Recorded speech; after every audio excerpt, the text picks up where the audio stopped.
আসসালামু আলাইকুম রহমতুল্লাহ। কেমন আছেন সকলেই? আশা করি সকলেই ভালো আছেন। দেশ ও প্রবাসে থাকা ইসলামী ব্যাংকের সকল গ্রাহকদের জন্য একটি মহামূল্যবান মহাগুরুত্বপূর্ণ আপডেট নিউজ নিয়ে আপনাদের মাঝে উপস্থিত হলাম। ইসলামী ব্যাংক বাংলাদেশ পিএলসির মাধ্যমে যে নিউজটি এখন আমি আপনাদেরকে জানাচ্ছি, ইসলামী ব্যাংকের সতর্কতামূলক বিজ্ঞপ্তি, অতীব জরুরি বিজ্ঞপ্তি এবং অতীব গুরুত্বপূর্ণ বিজ্ঞপ্তি। বাংলাদেশের সকল মিডিয়া সহ বাংলাদেশের সকল জনগণ সহ বিশেষ করে ইসলামী ব্যাংকের গ্রাহক ফর্ম বা ইসলামী ব্যাংকের যে গ্রাহকগুলো রয়েছেন তাদের জন্য এখনকার এই নিউজটি খুবই গুরুত্বপূর্ণ হতে চলেছে। ধৈর্য সহকারে পুরো নিউজটি শুনলে বিস্তারিত বুঝতে পারবেন এবং ভালো লাগলে আমাদের এই নিউজগুলো লাইক কমেন্ট শেয়ার করবেন এবং পরবর্তীতে নিউজ পেতে চ্যানেলটি সাবস্ক্রাইব করবেন। এই মর্মে আমি ভিডিওর মধ্যে চলে যাচ্ছি। কার্যক্রমে স্থিতিশীলতা ফিরিয়ে আনতে এবং গ্রাহকদের আস্থা পুনরুদ্ধারের লক্ষ্যে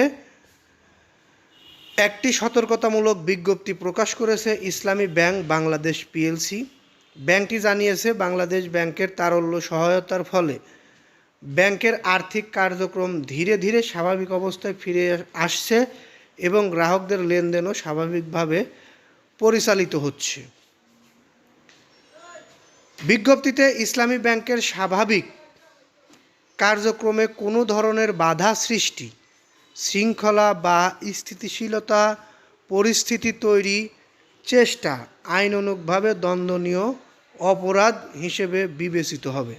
অর্থাৎ বিজ্ঞপ্তিতে বলা হয়েছে, এই ইসলামী ব্যাংকের স্বাভাবিক কার্যক্রমে কোনো ধরনের বাধা সৃষ্টি করলে, শৃঙ্খলা বা অস্থিতিশীল পরিস্থিতি তৈরির চেষ্টা করলে আইনানুগভাবে দণ্ডনীয় অপরাধ হিসেবে গণ্য হবে ব্যাংক কোম্পানি আইন অনুযায়ী।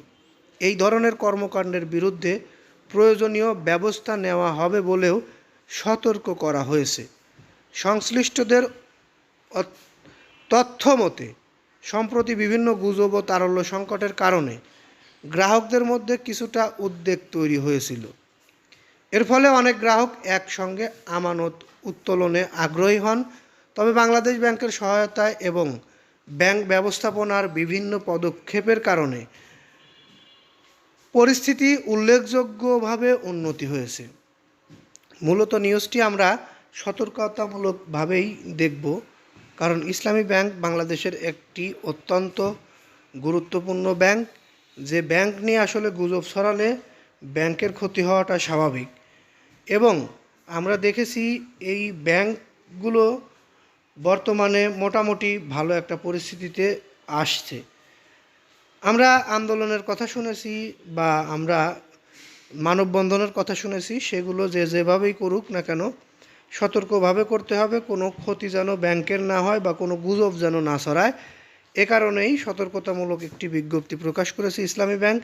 সবাইকে সতর্ক থাকার আহ্বান জানাচ্ছি এবং ভালো থাকবেন, সুস্থ থাকবেন এই বলে এখান থেকে বিদায় নিচ্ছি। পরবর্তী নিউজের অপেক্ষায় থাকুন। ততক্ষণ সুস্থ থাকুন, ভালো থাকুন। আসসালামু আলাইকুম।